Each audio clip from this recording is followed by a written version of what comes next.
Test, test. Dossier zéro exclusion, zéro carbone, zéro pauvreté.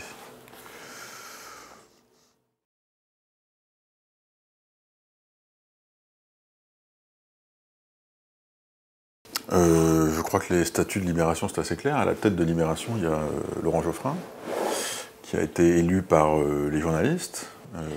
Donc ça ne sera probablement pas à la tête du journal.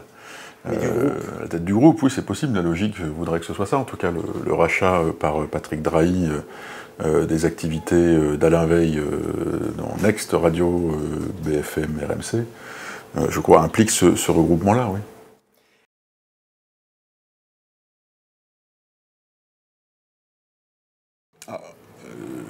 Il ne faut pas tout mélanger. Patrick Drahi, que pas grand monde connaissait il y a encore un an, j'ai eu l'occasion de le rencontrer à 2 reprises. Moi, m'a beaucoup impressionné sur sa capacité de savoir où est-ce qu'il voulait aller et comment est-ce qu'il voulait le faire. C'est un véritable entrepreneur. Pour avoir un peu goûté à cette partie-là dans une précédente partie de ma carrière, j'ai trouvé qu'il y avait enfin à Libération quelqu'un parmi les actionnaires qui savait de quoi il parlait en matière de gestion. Sur les relations qu'entretient la rédaction de Libération avec Patrick Drahi, elles sont extrêmement claires. Il n'y a eu, soit de la part de Patrick, soit de la part de Bruno Ledoux, soit de la part de Marc Loffer ou de Bernard Mourad, jamais la moindre remarque sur le contenu. Parfois sur le ton de la blague. Je sais, Marc ne se cache pas pour dire que Libération n'est pas le journal qu'il lit au petit déjeuner, mais plutôt les Échos. Clairement, aucun des 4 que je viens de citer n'ont jamais fait la moindre remarque sur le contenu du journal. Pour revenir avec Vincent Bolloré, les choses sont un peu plus compliquées. C'est déjà assez compliqué, malgré ce que je viens de dire, de travailler sur le secteur des médias et encore plus de la téléphonie quand notre actionnaire de référence est un des principaux représentants français, voire mondial de la téléphonie. Avec Vincent Bolloré, les choses sont un peu plus compliquées. Vincent Bolloré, je ne sais pas, puisque je crois que je n'étais pas là quand son nom a circulé pour reprendre Libération, est une personne qui travaille dans le secteur du bois, dans le secteur de l'électricité en Afrique, dans le secteur des ports en Afrique, dans le secteur de l'automobile en France, dans le secteur de la publicité, puisqu'aujourd'hui il détient Havas. Et Vincent Bolloré ne s'est jamais caché, apparemment ce qui se passe à Canal le montre, d'interventionnisme dans les médias, donc les personnages ne sont plus les mêmes. Pour terminer, Alain Veil, que j'ai rencontré lui aussi à 1 ou 2 reprises, et la différence de Patrick Drahi, de Bruno Ledoux ou de Vincent Bolloré même, est un véritable homme de médias. C'est probablement la seule personne qui en France a réussi à construire un groupe de médias indépendants, médias audiovisuels, pas encore de presse écrite, même s'il a commencé par la Tribune. En tout cas, c'est quelqu'un qui a construit un groupe indépendant, et c'est probablement le seul groupe indépendant français.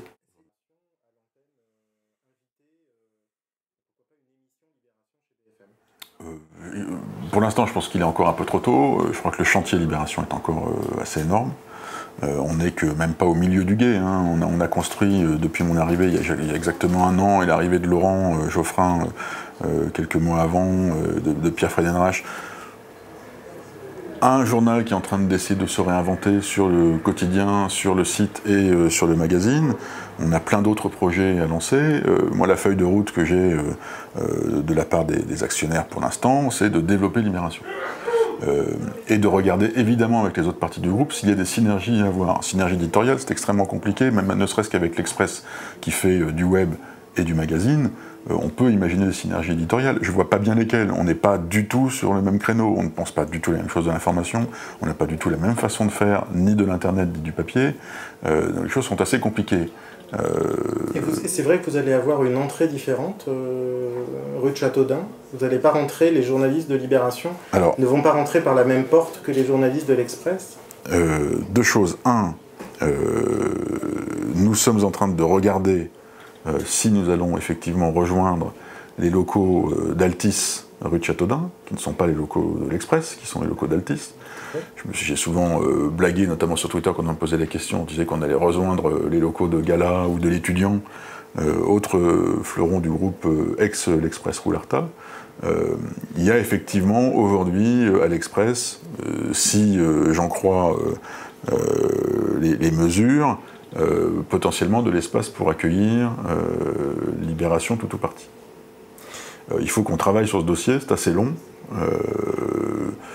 Les locaux sont des locaux qui ne sont évidemment pas ceux de Libération aujourd'hui de la rue Béranger, qui n'ont pas ce pouvoir magnétique de la vis, de la terrasse. Donc si on doit aller là-bas, il faut qu'on se crée aussi un endroit où les salariés de Libération, les journalistes, ont envie de s'éclater et de faire du journalisme. En tout cas, ce qui existe aujourd'hui est plutôt des locaux extrêmement confortables et on peut en faire pas mal de choses.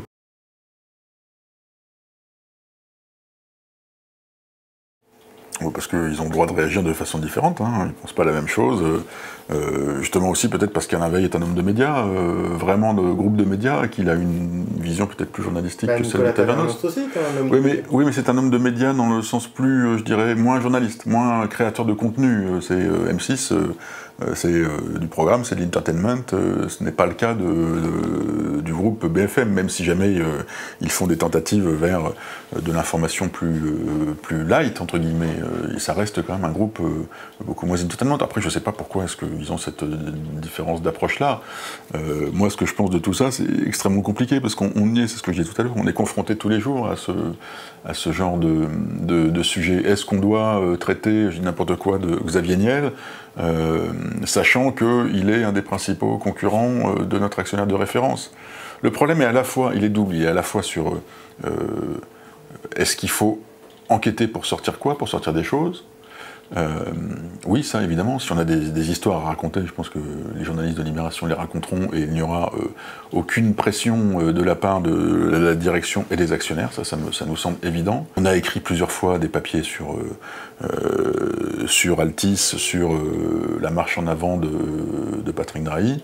Je te le répète, on n'a jamais eu le moindre coup de fil de Patrick, si une fois il trouvait qu'on s'était planté sur un chiffre, mais c'est de son droit, le pur droit de nous faire une remarque sur un contenu qu'il aurait pu estimer être faux. Il ne doit pas au contraire, je veux dire, même pour nous, au contraire, il doit bénéficier des mêmes égards ou de non-égards que Xavier Niel ou d'autres patrons des télécoms. En revanche, là où c'est compliqué, et moi c'est la question que je me pose beaucoup, et notamment parce que Internet a changé ce rapport-là, et qu'on voit un peu comment les lecteurs réagissent à ce genre de sujet, c'est qu'il y a toujours la défiance des lecteurs vis-à-vis des médias n'est pas nouvelle, et je dirais parce que même qu'elle croît, alors que globalement la qualité des médias, je pense, s'améliore. Mais il y a toujours ce sentiment que si on écrit dans le journal sur Xavier Niel, ou sur Patrick Drahi, ou sur sur Martin Bouygues, Francis sur Martin Bouygues, on va faire le jeu de quelqu'un, soit de notre actionnaire, soit contre notre actionnaire, ou pour notre actionnaire, etc. Et ça aussi c'est compliqué. Est-ce qu'il faut qu'on fasse ces papiers-là, sachant qu'ils peuvent être... comment est-ce qu'ils peuvent être pris et perçus par les lecteurs?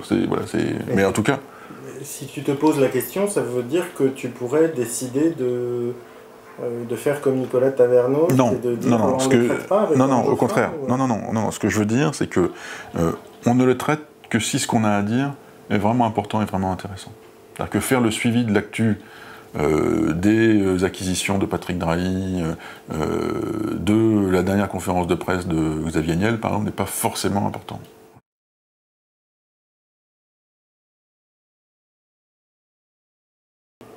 Il y a deux choses qui ne me plaisent pas dans cette histoire, et c'est exactement la même chose qu'il s'est passé avec France TV Info au moment de sa création.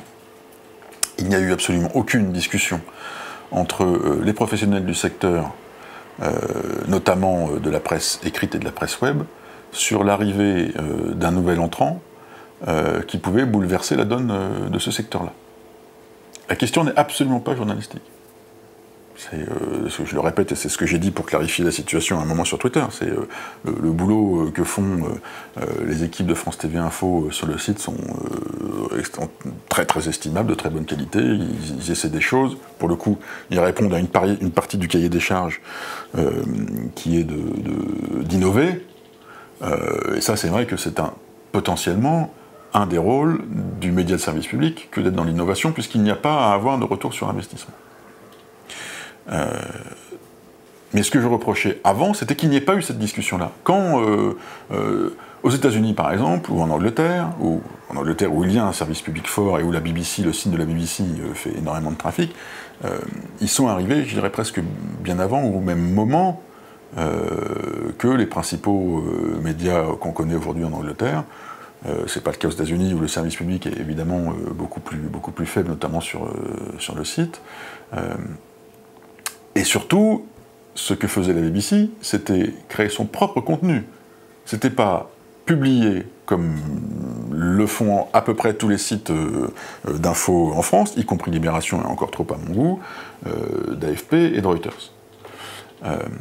Sur l'histoire de Machiavel et de France 24, une nouvelle fois, le débat n'existe pas. C'est-à-dire qu'on se retrouve avec un nouvel entrant qui arrive comme ça, qui déboule comme un chien dans un jeune quille, avec des médias qui ont du mal à trouver leur modèle économique sur le site, ce qui n'a rien à voir avec la situation en Angleterre ou aux États-Unis, où le marché publicitaire est bien plus mature, entre guillemets, qu'en France, où les CPM, on peut encore parler de CPM aux États-Unis et en Angleterre, ce qui n'est presque plus le cas en France, où il n'y a pas de business model pour les sites d'info pure player, il n'y a pas de business model, ou très peu, pour des sites rattachés à des médias, c'est extrêmement compliqué.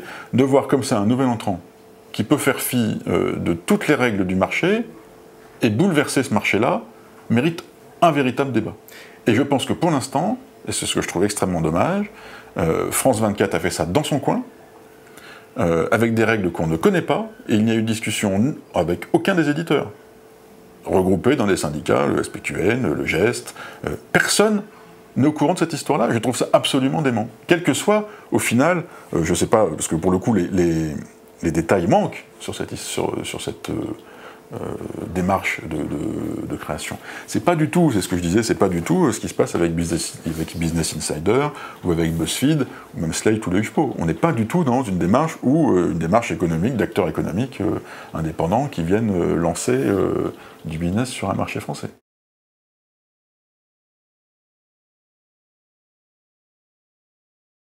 Il y a un petit côté de poids de mesure. Alors après, le secteur des télévisions et notamment des chaînes d'infos en continu, est très particulier. Je ne connais pas bien ce domaine. Donc ce que je vois, c'est qu'il y a aujourd'hui 3 chaînes d'infos en continu, 2 gratuites, une encryptée, BFM iTélé et LCI, que, à ma connaissance, je crois que le CSA a retoqué le passage en gratuit de LCI parce que ça bouleverserait le modèle économique des chaînes d'infos existantes, que France 24 existe, comme me l'a rappelé un tweeto sur le canal local de la TNT francilienne.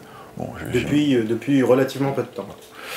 France 24, en plus, a dans son cahier des charges d'être, entre guillemets, la voix de la France à l'étranger, pas du tout d'être l'actualité en continu de ce qui se passe en France.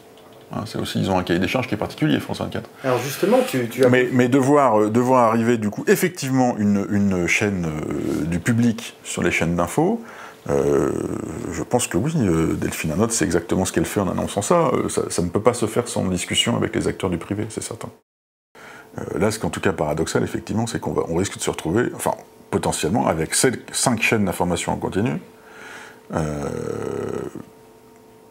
Il n'y a pas de marché en France pour 5 chaînes d'information en continu. En termes de business, en termes de contenu. Le Monde avait déposé un dossier pour éventuellement racheter LCI, quand LCI a été menacée. En plus, juste, laisse-moi finir, je te coupe, Gilles, avec en plus des missions qui sont très particulières. C'est-à-dire qu'il y a une obligation, entre guillemets, de neutralité, de fait, des chaînes d'information françaises.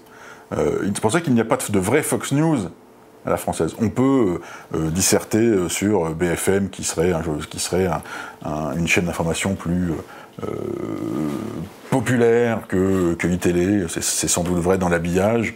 Il n'empêche que, en tout cas, il n'y a pas de Fox News à la française, il n'y a pas de CNN à la française ou de MSNBC, en tout cas de partage des chaînes d'infos entre clairement un journal qui pousserait pour les démocrates et de l'autre pour les républicains, comme c'est le cas aux États-Unis, en France, qui serait plus proche de la gauche affirmer, peut-être que Libération pourrait prendre ce créneau-là, d'ailleurs lancer une chaîne d'information éditorialisée, à gauche, dans les années à venir. Pourquoi pas faire ça avec Alain Veil, d'ailleurs, mais on peut imaginer, en termes de synergie, on pourrait imaginer des choses comme ça. Tu lui en as déjà parlé? Non. Mais c'est des projets sur lesquels on réfléchit depuis longtemps. Mais en tout cas, ce qui est certain, c'est d'avoir 5 chaînes d'information. À la fois, il faut qu'elles trouvent leur créneau éditorial, puis ensuite leur créneau en termes de modèle économique. Quand on n'a pas l'argent pour le faire en termes éco, c'est compliqué parce que du coup la qualité s'en ressent. Et y compris, je veux dire, moi j'ai lu un certain nombre de papiers sur France 24 où quand on compare le budget de France 24 avec ses entre guillemets consoeurs étrangères, on se dit que les budgets de France 24 ne sont pas à la hauteur de ce qui se fait ailleurs, sans parler d'Al Jazeera. Donc est-ce qu'il n'y aurait pas plutôt un moment intérêt à se regrouper et à faire une seule? Je ne sais pas, ça c'est à eux de dire. En tout cas, je trouve que 5 chaînes d'information en continu pour la France. Donc tu verrais un rapprochement de France TV Info et France 24, par exemple? Je ne sais pas, peut-être, oui. Ou peut-être ou peut-être pas de création de chaînes d'information en continu du service public. Puisqu'il y a déjà des choses qui existent. Oui. Justement... Ou alors c'est là aussi où plutôt que mon édito était volontairement, comme je le fais souvent, provocateur et violent, on pourrait essayer de lancer un débat. En tout cas, il faut qu'il y ait un débat.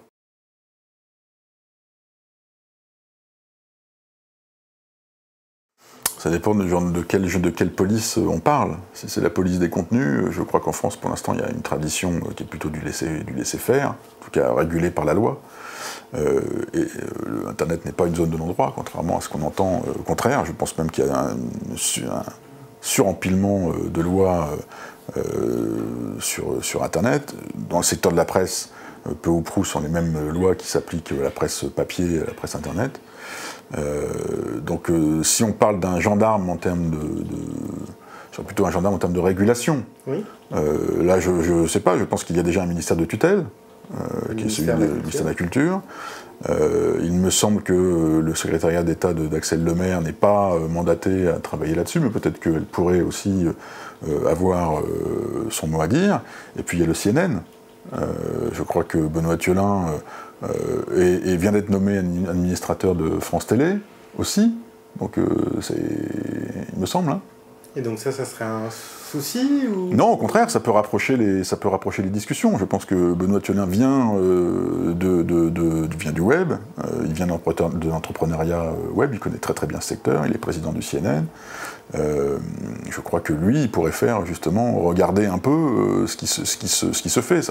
Mais en tout cas, je pense que là, il y a une matière à avoir une discussion sur cette histoire-là, avant qu'elle endommage. Dans mon édito, je ne pensais pas spécialement à Libé, d'ailleurs. Libération doit trouver sa voie sur Internet. Mashable n'est pas un concurrent de Libération comme ça, c'est un concurrent de Libération parce qu'aujourd'hui sur Internet, tout le monde est concurrent de tout le monde et que pour capter de l'attention des lecteurs, c'est plus compliqué que quand il n'y avait que 6 journaux et 2 chaînes de télé. Mais je pense à tous les sites qui se sont lancés, qui sont des pure players, dont on parle beaucoup moins que les habituels Slate, Mediapart, les PC Impact, Next, Numérama, etc., qui n'ont...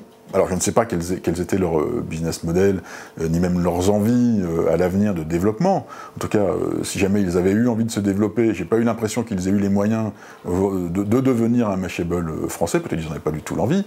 En tout cas, ce qui est certain, c'est qu'eux doivent voir arriver comme ça un nouvel entrant qui ne joue pas les mêmes règles qu'eux, puisqu'il n'a pas d'investisseur, ou alors si un investisseur qui a les poches plutôt bien pleines, puisque... il n'a pas de CPM à calculer, il n'a pas de gérer la relation avec la pub, etc. Et là, tu parles clairement de concurrence déloyale.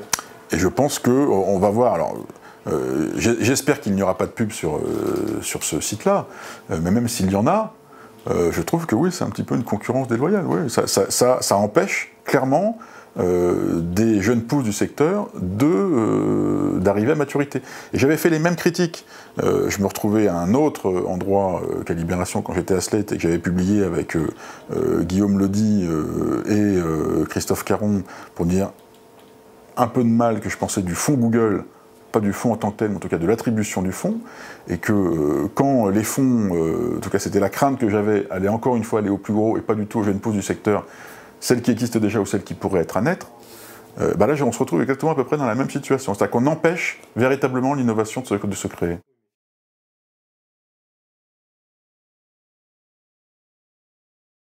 Oui, peut-être parce que justement, d'abord, Slate a poussé ce coup de gueule, enfin Slate, Christophe et Guillaume, parce qu'on a poussé ce coup de gueule et qu'il a peut-être fonctionné, et que Google n'avait pas non plus forcément intérêt à ce que, enfin Google, pour le coup, vu comment le fonds a été géré par Ludovic Blecher de façon plutôt indépendante, il n'y a pas eu que les grands du secteur qui ont été servis.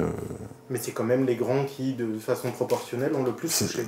Oui, parce que justement, c'est ce que j'expliquais, c'est que pour avoir la capacité, même si les dossiers ont été construits de façon assez intelligente et assez light, avoir une capacité à imaginer le projet, concevoir le projet, le développer et le faire financer par le fonds demande énormément de temps. Et quand on est 2 ou 3 dans un bureau, on n'a pas forcément la structure. C'est plus facile. C'est pour ça que je craignais le côté chasseur de primes des médias installés.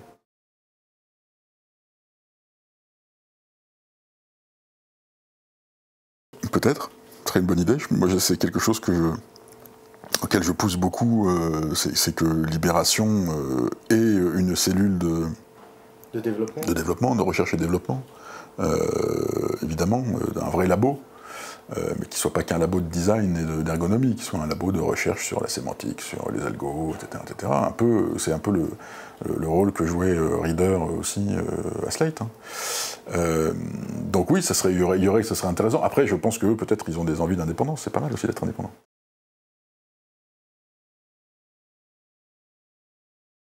Logique, mais difficile à faire. Alors, difficile à faire. Parce que faire synchroniser 2 calendriers au même moment, quasiment au jour près, sachant qu'il peut y avoir des retards des 2 côtés, des accidents industriels des 2 côtés, c'était pas simple. Et puis que Libération reste une petite équipe. Aujourd'hui, les gens qui ne travaillent que sur le web, uniquement sur le web, il n'y en a pas. Il y a une équipe de rédaction en chef qui fait que ça, mais même les gens qui font du live produisent des contenus qui sont pour le print, pour le quotidien et le magazine. A fortiori aussi dans le reste des étages, les gens travaillent pour l'ensemble des 2 supports. Donc j'avais peur qu'on se mette à risque. Et la preuve a fait qu'il y a eu un glissement du calendrier le site est accessible en bêta depuis quelques jours, quelques semaines. Mais voilà, il faut qu'on corrige, il faut qu'on regarde si la charge va tenir, il faut qu'on règle tout, les allers-retours, les choses qui vont pas, les choses qui vont encore pas. Donc voilà, ça va arriver, c'est imminent. Et alors, c'est imminent. The rocket is on the launchpad, comme dit. Très bien. Et donc du coup, parce que justement, au niveau de la com, vous étiez vraiment dans les médias le jour où il y a eu la nouvelle maquette. Et donc du coup, au niveau com, c'est sûr que l'effet aurait été bien meilleur au niveau du lancement si c'était en même temps. Peut-être qu'on aurait gâché aussi, au lieu d'avoir 2 effets qui se coulent, on n'a qu'un seul effet. Là, on peut jouer aussi sur la com du lancement du site.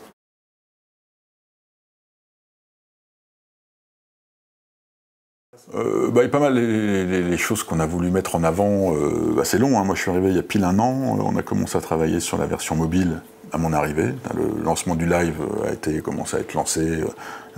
Il y a eu évidemment toute la période du plan social qui était assez compliquée, c'était difficile de lancer trop de chantiers au même moment. Mais là on va beaucoup miser sur le live. Alors, je parle de toute version, version mobile M. ou version desktop. Beaucoup de live. C'est là-dessus qu'on veut justement aussi jouer parce que nos internautes sont de plus en plus friands de mobile, comme la plupart des internautes français. Et puis ensuite, on est resté relativement, je dirais, classique sur l'actu vue par Libération. Les changements vont se faire progressivement sur le fond et sur la forme. On a quand même essayé pas mal de choses aussi avec la cellule sur laquelle travaille Alexandre Lechenet, d'Urban, la cellule data. J'avais appelé à un moment un peu nouvelles écritures, en tout cas c'est l'écriture non linéaire. Justement d'essayer d'innover, de trouver des nouvelles formes, à la fois sur le long forme, comme le disent les Américains, mais aussi des choses un peu différentes, d'être plus interactif, plus joueur, plus innovant aussi sur les formes d'écriture. Donc là, ça va se retrouver là, mais surtout, il va y avoir un changement profond qui va arriver dans les prochains jours, c'est que, clairement, le signe de Libération va commencer à se détacher en 3 parties. Cette partie nouvelles écritures, la partie temps réel, direct live, et une partie qui sera plus autour de nos 5 lignes fortes que sont pouvoir contre pouvoir, monde, planète, culture, next et futur, d'avoir un site qui soit moins porté sur le news et le qu'est-ce qui se passe, tout ça, le qu'est-ce qui se passe, tous les gens qui sont sur Twitter, il y en a de plus en plus, ou sur Facebook le savent, c'est le pourquoi et le comment. Et donc le site va de plus en plus intégrer ces 3 dimensions-là.